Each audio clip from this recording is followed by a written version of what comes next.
There are so many tempting ways to spend more money than we actually have. Credit cards, payday loans, and even using the equity in our homes all provide quick ways to fulfill our desires for immediate satisfaction. But if you keep ignoring your current financial situation and keep overspending, you're really not doing yourself any favors. You won't find that peace of mind when it comes to your finances. That's why it's super important to learn how to live below your means. When you do that, you're giving yourself the best shot at achieving financial freedom. So the big question is, how can you make that happen? Eat and drink at home. Dining out can be quite the budget buster compared to cooking at home. So let's talk about a couple of ways to save money. First off, plan your meals. That's an easy win.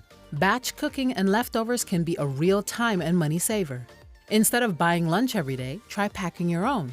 Save takeout for special occasions and consider inviting friends over for dinner instead of going out. Remember, prepared foods tend to be pricier, mainly because you're paying for the convenience. While we're not saying you should never eat out, even just reducing the amount of times per month can help you live within and below your means. Live a healthy life. You might wonder, how does your health connect to saving more money? Well, think about it this way. As per some financial estimates, you could end up needing over $250,000 for medical expenses during your retirement. But if you make an effort to eat well and stay active, especially as you get older, it can significantly cut down on those medical bills and the potential debt that can quickly eat into your savings. Without even talking about your future self, taking care of your health now means getting sick less medicine, less doctor's visits, all ensuring you keep more money in your pockets. Use cash instead of credit. If you struggle with cash flow, a great approach to living below your means is to use cash for your purchases, even though it's not always the most convenient option. This way, you'll stay on track with your budget and not overspend. Don't get lured in by those tempting credit card rewards and benefits. They might seem great, but if you can't pay off your credit card balance in full every month, it's not worth it. It's so easy to think you can rely on future earnings to cover today's expenses, but that usually leads to trouble because you never know what unexpected expenses might come up your way. When you shop online, use your debit card, which deducts the funds directly from your bank account.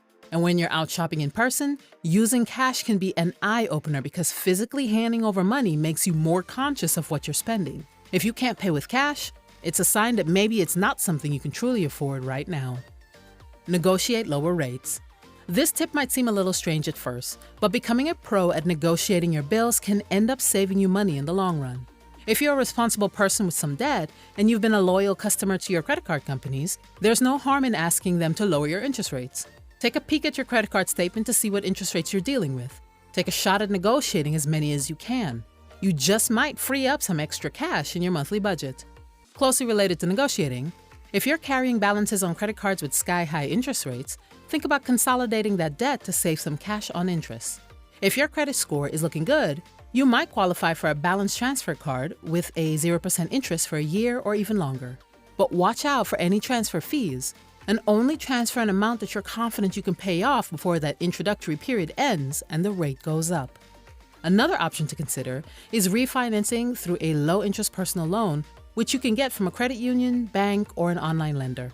With lower interest and intense focus, you can be debt-free in no time and ready to tackle other important financial goals. And if you're ever unsure, remember, you can always seek professional advice to help you make the most informed decision.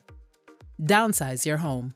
When it comes to buying a house, it's important not to get carried away, even if you have the financial means. Banks are often all too happy to approve loans that could leave you struggling to make ends meet. You have to consider that owning a home involves more than just your monthly mortgage payment. Other costs like maintenance can really add up and leave you feeling house poor. Aim to find a house that won't stretch your budget too thin. That way, you'll have some extra cash to save for your other goals like your kids' college education or that dream retirement you've been thinking about. And if you're already a homeowner, there's a potential that you could downsize. While this is not necessarily an easy move, it could be a smart move that saves you thousands each year by reducing one of your biggest monthly expenses. Cut back on transportation expenses. When it comes to your budget, after housing, transportation tends to be the second largest of the big three expenses. To cut these costs, think about buying used cars and try to limit those pesky car payments.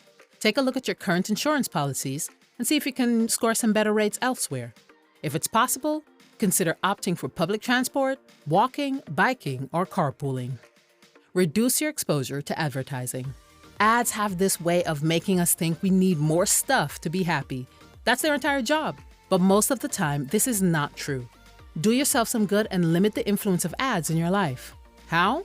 Start by unsubscribing from those daily store emails that tempt you to buy more. And don't even look at the mailed coupons. Just throw them directly into the trash. Always remember, these companies want you to buy, but having more things doesn't necessarily equal more happiness. Don't let those ads play tricks on your mind or your money. Don't compare yourself to others. You've probably heard of the phrase, keeping up with the Joneses. Well, those Joneses might actually be drowning in debt to maintain their flashy lifestyle. The truth is, things aren't always what they appear, especially on the surface or in the world of social media. So don't waste your time and money trying to compete with others. In the long run, you'll find much more happiness if you align your spending with what really matters to you. You'll not only stay within your financial means, but also spend your money on things that genuinely bring you joy, instead of just following the crowd's expectations. Increase your income. There are a couple of ways to make sure you're living within your means. Either cut down on your spending or find ways to earn more money. But why not do both? Having multiple income streams can really speed up your progress toward your savings or investing goals. Of course, the idea of taking on a second job on top of your regular one might not sound too thrilling. But in today's gig economy, it's easier than ever to make some extra cash on the side. You could easily find ways to pocket a few hundred extra bucks each month, making it comfortable for you to live within your means by getting out of debt faster or even accelerate your savings. Think about what you're good at or what you enjoy doing and see how you can turn that into extra income. Set and write your goals. One of the best ways to keep your spending in check is by setting some inspiring financial goals.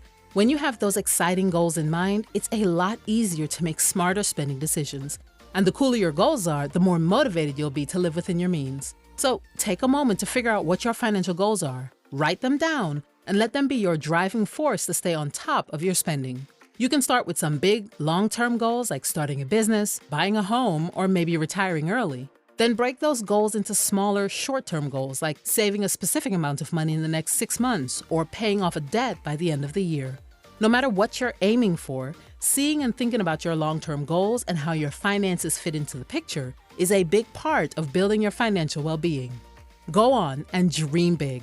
Let those dreams keep you on the right financial track. When you choose to live a lifestyle that stays within your income, you're taking a big step toward achieving a debt-free life, saving more money, and getting closer to financial freedom. It's always a smart move. Thanks so much for watching. If you enjoyed this video, give it a thumbs up and subscribe to this channel as a way to support what we do. We'll see you in the next one.